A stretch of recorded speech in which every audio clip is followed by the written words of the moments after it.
Dracula by Bram Stoker. Chapter 24. Dr. Seward's Phonograph Diary. Spoken by Van Helsing. This to Jonathan Harker. You are to stay with your dear Madam Mina.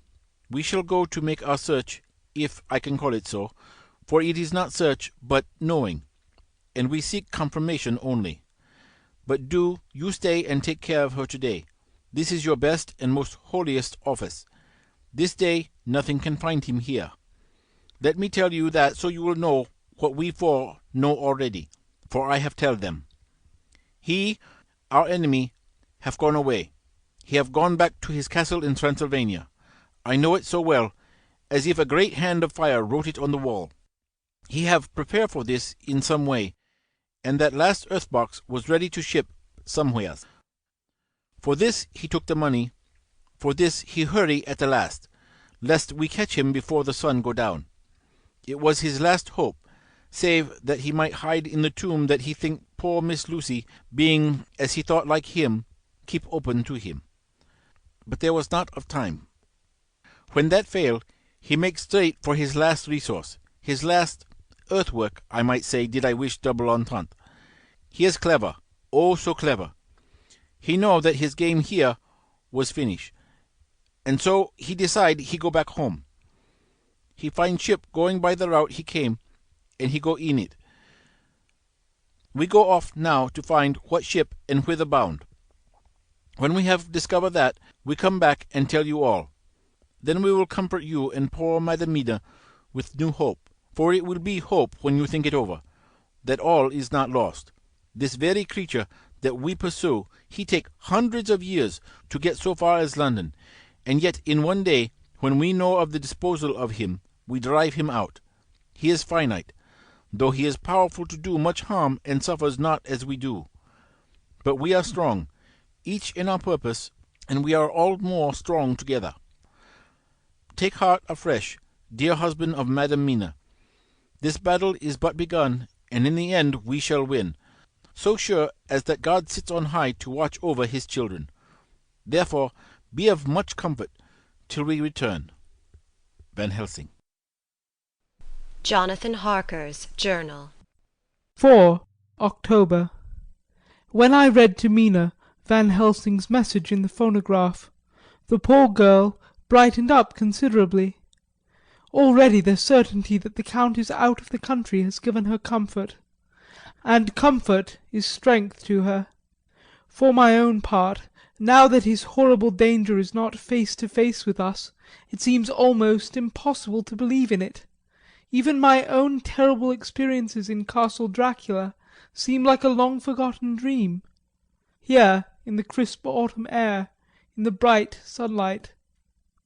Alas! How can I disbelieve? In the midst of my thought, my eye fell on the red scar on my poor darling's white forehead. Whilst that lasts, there can be no disbelief. Mina and I fear to be idle, so we have been over all the diaries again and again. Somehow, although the realities seem greater each time, the pain and the fear seem less.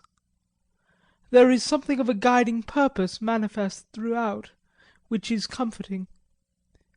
Mina says that perhaps we are the instruments of ultimate good. It may be.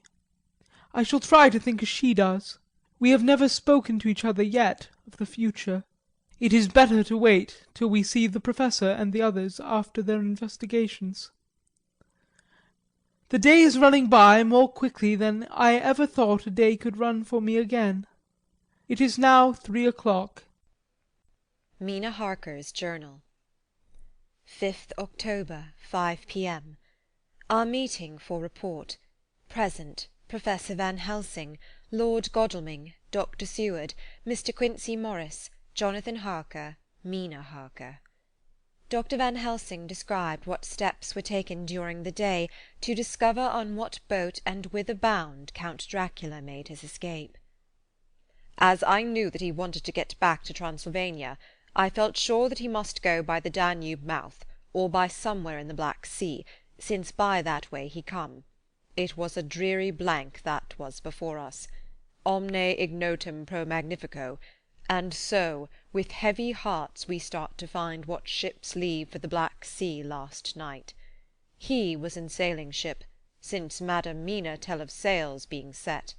These not so important as to go in your list of the shipping in the Times, and so we go, by suggestion of Lord Godalming, to your Lloyd's, where are note of all ships that sail, however so small. There we find that only one Black Sea-bound ship go out with the tide. She is the Tsarina Catherine, and she sail from Doolittle's wharf for Varna, and thence to other ports, and up the Danube. So, said I, this is the ship whereon is the Count. So off we go to Doolittle's wharf, and there we find a man in an office. From him we inquire of the goings of the Tsarina Catherine. He swear much, and he red face and loud of voice, but he good fellow all the same.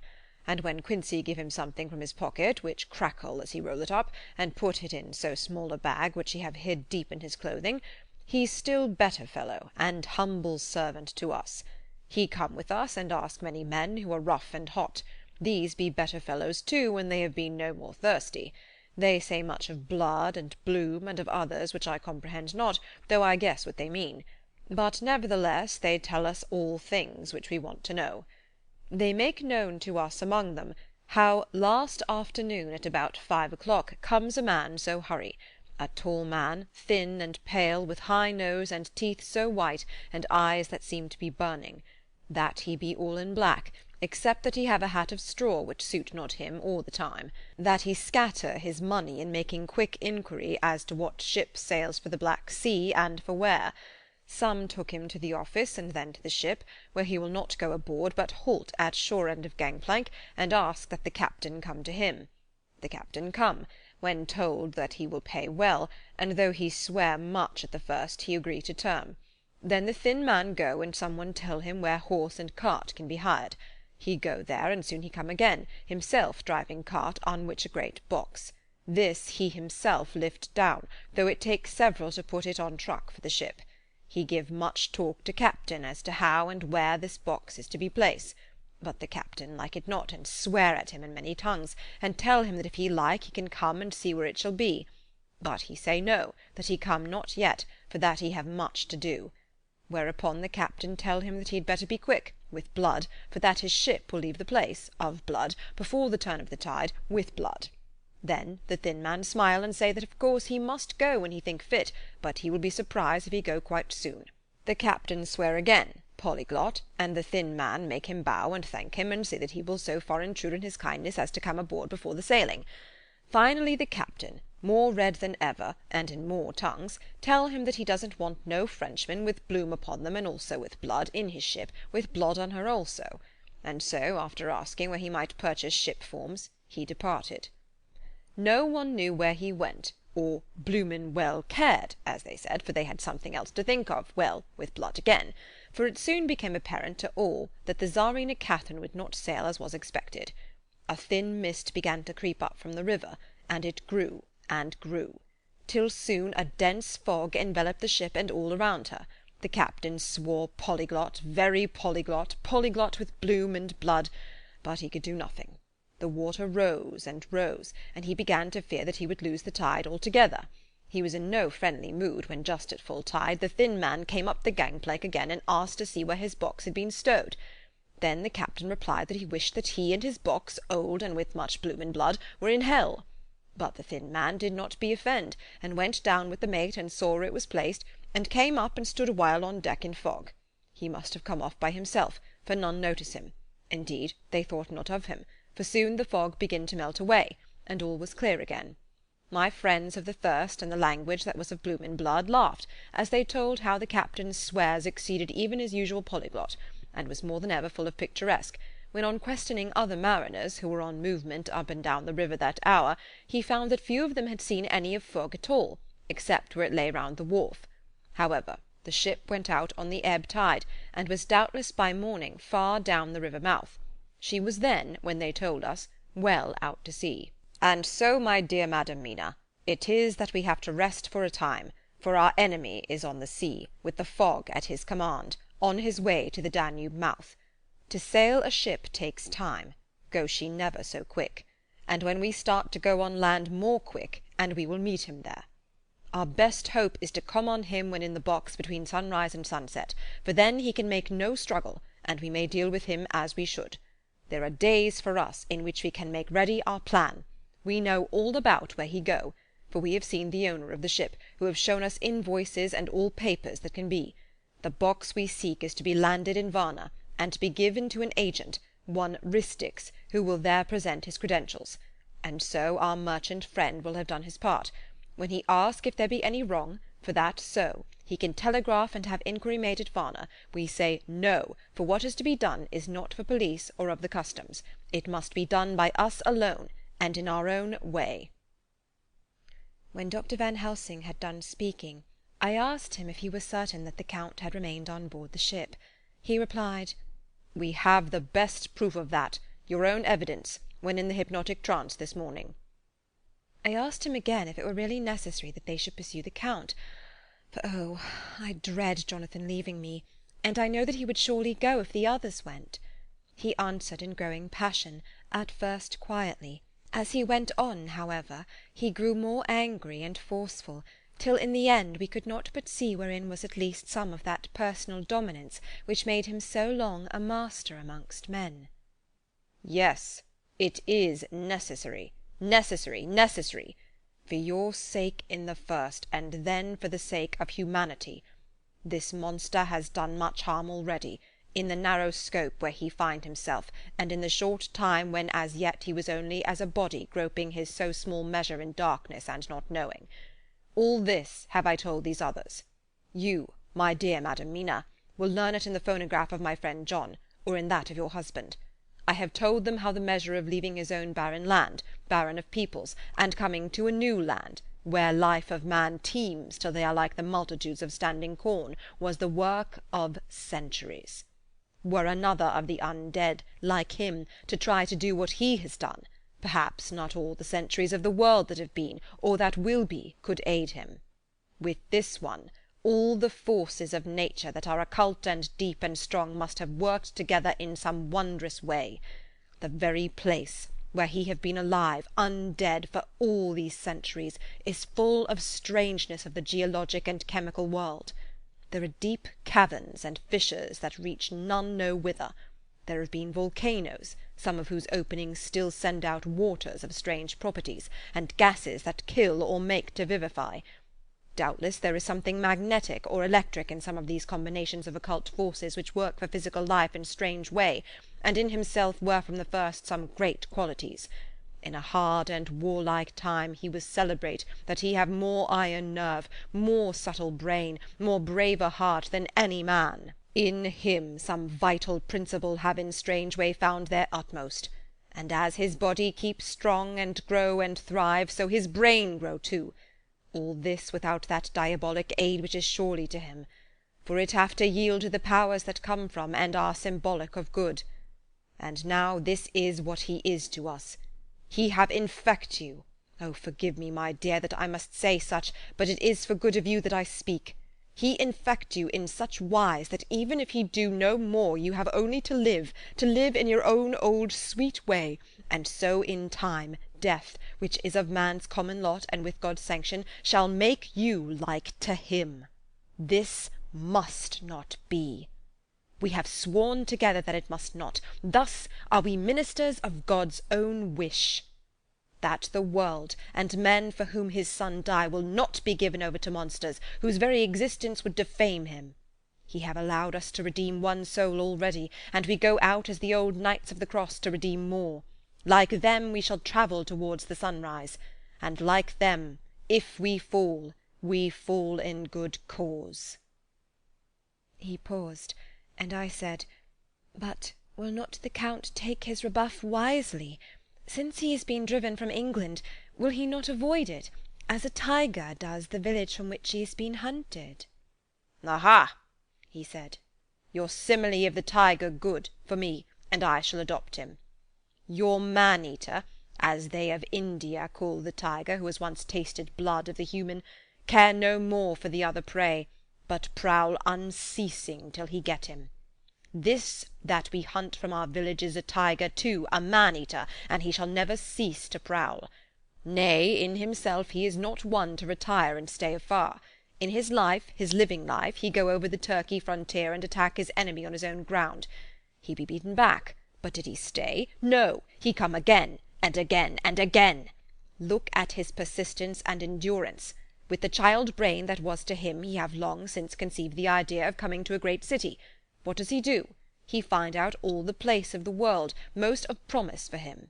Then he deliberately set himself down to prepare for the task. He find in patience just how is his strength, and what are his powers. He study new tongues. He learn new social life, new environment of old ways, the politics, the law, the finance, the science, the habit of a new land and a new people who have come to be since he was. His glimpse that he have had whet his appetite only, and enkeen his desire. Nay, it help him to grow as to his brain. For it all proved to him how right he was at the first in his surmises. He have done this alone, all alone, from a ruined tomb in a forgotten land. What more may he not do when the greater world of thought is open to him? He that can smile at death, as we know him, who can flourish in the midst of diseases that kill off whole peoples? Oh, if such a one was to come from God and not the devil, what a force for good might not he be in this old world of ours! But we are pledged to set the world free. Our toil must be in silence, and our efforts all in secret. For in this enlightened age, when men believe not even what they see, the doubting of wise men would be his greatest strength. It would be at once his sheath and his armour, and his weapons to destroy us, his enemies, who are willing to peril even our own souls for the safety of one we love, for the good of mankind, and for the honour and glory of God. After a general discussion, it was determined that for to-night nothing be definitely settled, that we should all sleep on the facts, and try to think out the proper conclusions. To-morrow at breakfast we are to meet again, and after making our conclusions known to one another, we shall decide on some definite course of action. I feel a wonderful peace and rest to-night. It is as if some haunting presence were removed from me. Perhaps. My surmise was not finished, could not be, for I caught sight in the mirror of the red mark upon my forehead, and I knew that I was still unclean. Dr. Seward's Diary, 5 October. We all arose early, and I think that sleep did much for each and all of us. When we met at early breakfast, there was more general cheerfulness than any of us had ever expected to experience again. It is really wonderful how much resilience there is in human nature. Let any obstructing cause, no matter what, be removed in any way, even by death, and we fly back to first principles of hope and enjoyment. More than once, as we sat around the table, my eyes opened in wonder whether the whole of the past days had not been a dream. It was only when I caught sight of the red blotch on Mrs. Harker's forehead that I was brought back to reality. Even now, when I am gravely revolving the matter, it is almost impossible to realize that the cause of all our trouble is still existent. Even Mrs. Harker seems to lose sight of her trouble for whole spells. It is only now and again, when something recalls it to her mind, that she thinks of her terrible scar. We are to meet here in my study in half an hour and decide on our course of action. I see only one immediate difficulty. I know it by instinct rather than reason. We shall all have to speak frankly, and yet I fear that, in some mysterious way, poor Mrs. Harker's tongue is tied. I know that she forms conclusions of her own, and from all that has been, I can guess how brilliant and how true they must be. But she will not, or cannot, give them utterance. I have mentioned this to Van Helsing, and he and I are to talk it over when we are alone. I suppose it is some of that horrid poison which has got into her veins beginning to work. The Count had his own purposes when he gave her what Van Helsing called the vampire's baptism of blood. Well, There may be a poison that distills itself out of good things. In an age when the existence of ptomaines is a mystery, we should not wonder at anything.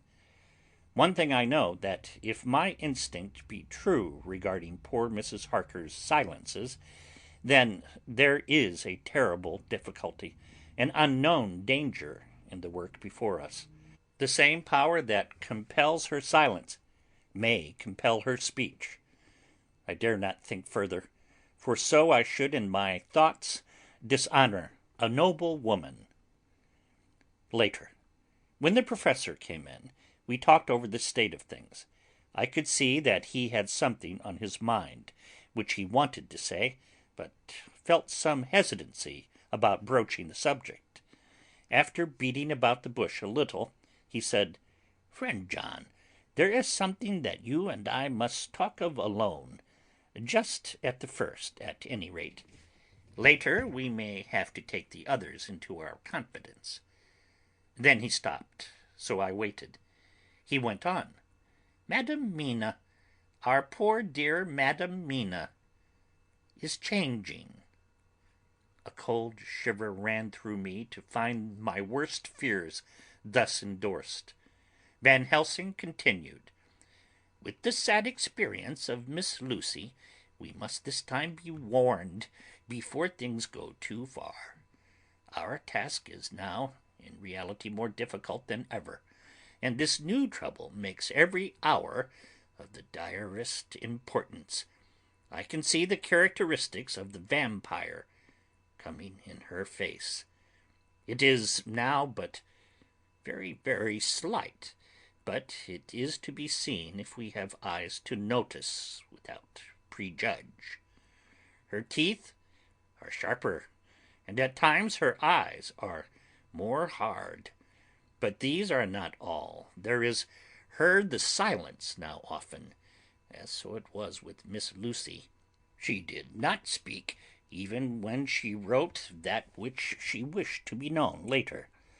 Now, my fear is this: if it be that she can, by our hypnotic trance, tell what the Count see and hear, is it not more true that he who have hypnotized her first, and who have drink of her very blood, and make her drink of his, should, if he will, compel her mind to disclose to him that which she know?"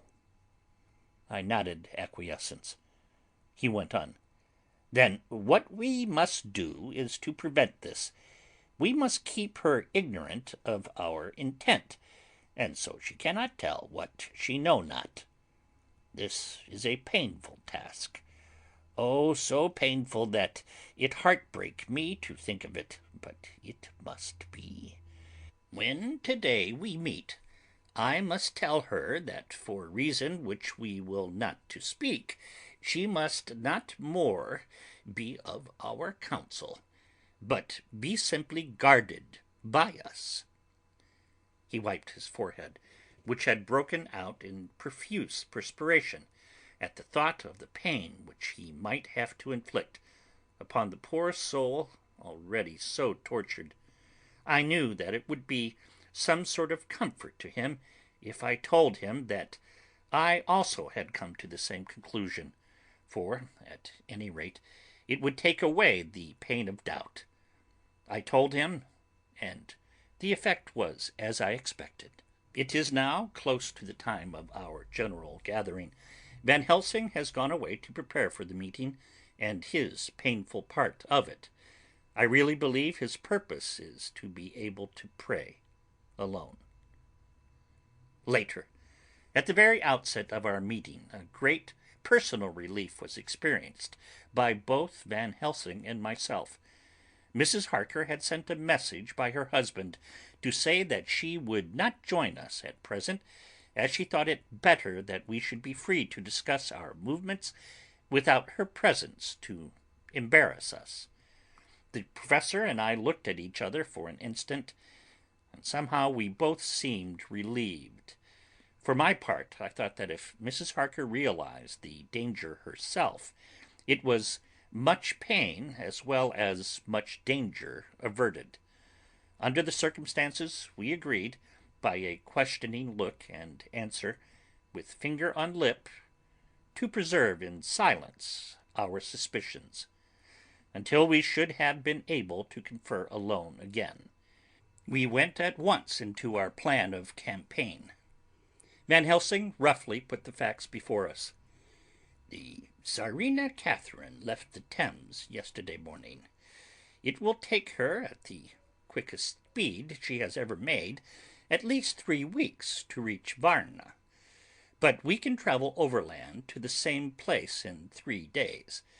Now, if we allow for 2 days less for the ship's voyage, owing to such weather influences as we know that the Count may bring to bear, and if we allow a whole day and night for any delays which may occur to us, then we have a margin of nearly 2 weeks.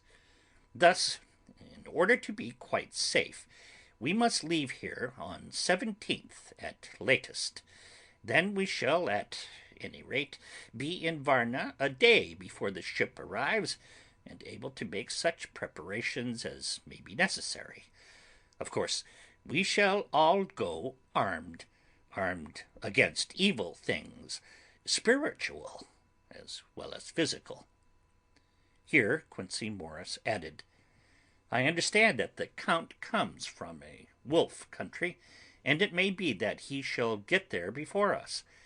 I propose that we add Winchesters to our armament. I have a kind of belief in a Winchester when there is any trouble of that sort around. Do you remember, Art, when we had the pack after us at Tobolsk? What wouldn't we have given then for a repeater apiece? Good, said Van Helsing. Winchesters it shall be. Quincey's head is level at times, but most so when there is to hunt. Metaphor be more dishonour to science than wolves be of danger to man. In the meantime, we can do nothing here, and as I think that Varna is not familiar to any of us, why not go there more soon? It is as long to wait here as there. Tonight and tomorrow we can get ready, and then, if all be well, we 4 can set out on our journey. We 4? Said Harker interrogatively, looking from one to another of us. Of course, answered the professor quickly, you must remain to take care of your so sweet wife. Harker was silent for a while, and then said in a hollow voice, Let us talk of that part of it in the morning. I want to consult with Mina. I thought that now was the time for Van Helsing to warn him not to disclose our plan to her, but he took no notice. I looked at him significantly and coughed. For answer, he put his finger to his lips and turned away. Jonathan Harker's Journal. 5 October, afternoon. For some time after our meeting this morning I could not think. The new phases of things leave my mind in a state of wonder which allows no room for active thought. Mina's determination not to take any part in the discussion set me thinking, and as I could not argue the matter with her, I could only guess. I am as far as ever from a solution now. The way the others received it, too, puzzled me.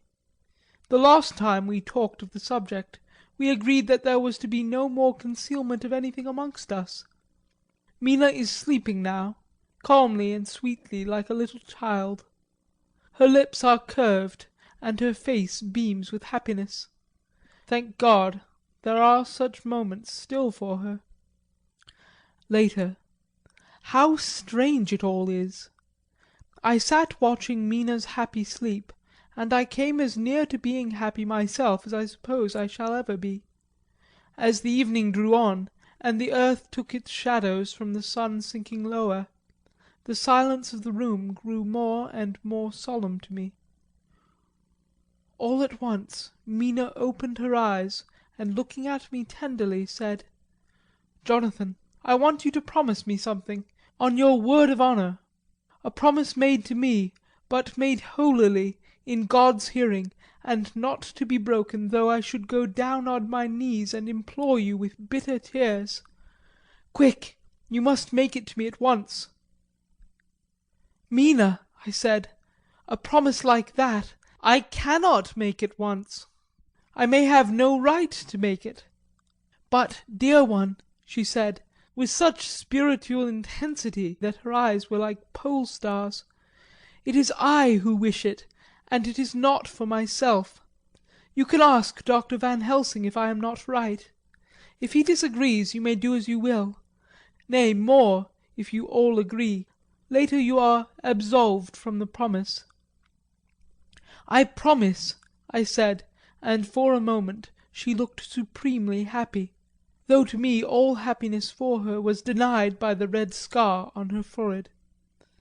She said, "Promise me that you will not tell me anything of the plans formed for the campaign against the Count, not by word or inference or implication, not at any time whilst this remains to me," and she solemnly pointed to the scar. I saw that she was in earnest, and said solemnly, "I promise," and as I said it I felt that from that instant a door had been shut between us. Later, midnight. Mina has been bright and cheerful all the evening, so much so that all the rest seem to take courage, as if infected somewhat with her gaiety. As a result, even I myself felt as if the pall of gloom which weighs us down were somewhat lifted. We all retired early. Mina is now sleeping like a little child. It is a wonderful thing that her faculty of sleep remains to her in the midst of her terrible trouble. Thank God for it, for then, at least, she can forget her care.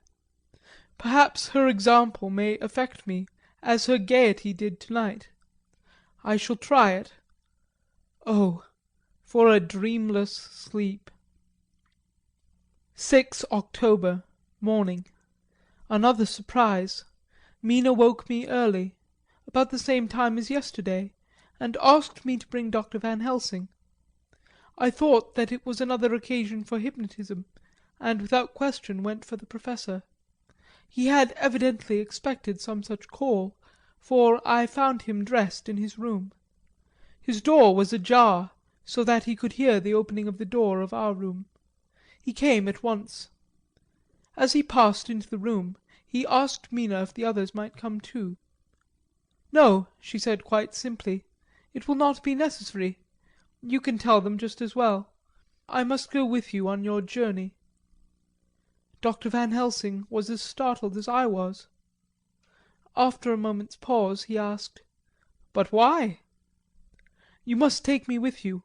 I am safer with you, and you shall be safer too."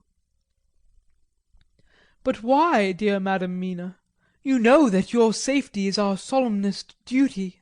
We go into danger to which you are, or may be, more liable than any of us from circumstances, things that have been." He paused embarrassed. As she replied she raised her finger and pointed to her forehead. "I know. This is why I must go. I can tell you now, whilst the sun is coming up, I may not be able again. I know that when the Count wills me I must go. I know that if he tells me to come, in secret, I must by wile, by any device to hoodwink, even Jonathan." God saw the look that she turned on me as she spoke, and if there be indeed a recording angel, that look is noted to her everlasting honour. I could only clasp her hand. I could not speak. My emotion was too great for even the relief of tears. She went on. "You men are brave and strong. You are strong in your numbers, for you can defy that which would break down the human endurance of one who had to guard alone. Besides, I may be of service, since you can hypnotise me and so learn that which even I myself do not know. Dr. Van Helsing said gravely, "Madam Mina, you are, as always, most wise. You shall with us come, and together we shall do that which we go forth to achieve." When he had spoken, Mina's long spell of silence made me look at her. She had fallen back on her pillow, asleep.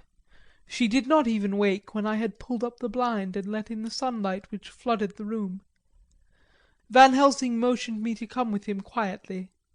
We went to his room, and within a minute Lord Godalming, Dr. Seward, and Mr. Morris were with us also. He told them what Mina had said, and went on: "In the morning we shall leave for Varna. We have now to deal with a new factor, Madam Mina. Oh, but her soul is true. It is to her an agony to tell us so much as she has done. But it is most right, and we are warned in time. There must be no chance lost, and in Varna we must be ready to act the instant when that ship arrives." "What shall we do exactly?" asked Mr. Morris laconically. The Professor paused before replying. "We shall at the first board that ship. Then, when we have identified the box, we shall place a branch of the wild rose on it. This we shall fasten, for when it is there none can emerge, so that at least says the superstition. And to the superstition we must trust at the first. It was man's faith in the early, and it have its root in faith still. Then, when we get the opportunity that we seek, when none are near to see it, we shall open the box, and all will be well." "I shall not wait for any opportunity," said Morris. "When I see the box I shall open it and destroy the monster, though there were 1,000 men looking on, and if I am to be wiped out for it the next moment." I grasped his hand instinctively, and found it as firm as a piece of steel. I think he understood my look. I hope he did. "Good boy," said Dr. Van Helsing. "Brave boy. Quincey is all man. God bless him for it. My child, believe me, none of us shall lag behind, or pause from any fear. I do but say what we may do, what we must do, but indeed, we cannot say what we may do. There are so many things which may happen, and their ways and their ends are so various, that until the moment we may not say. We shall be armed in all ways, and when the time for the end has come, our effort shall not be lack. Now let us to-day put all our affairs in order. Let all things which touch on others dear to us, and who on us depend, be complete. For none of us can tell what, or when, or how the end may be. As for me, my own affairs are regulate, and as I have nothing else to do, I shall go make arrangements for the travel. I shall have all tickets and so forth for our journey." There was nothing further to be said, and we parted. I shall now settle up all my affairs of earth, and be ready for whatever may come. Later. It is done. My will is made, and all complete. Mina, if she survive, is my sole heir. If it should not be so, then the others who have been so good to us shall have remainder. It is now drawing towards the sunset. Mina's uneasiness calls my attention to it. I am sure that there is something on her mind which the time of exact sunset will reveal. These occasions are becoming harrowing times for us all. For each sunrise and sunset opens up some new danger, some new pain, which, however, may in God's will be means to a good end. I will write all these things in the diary, since my darling must not hear them now. But if it may be that she can see them again, they shall be ready. She is calling to me. End of chapter 24.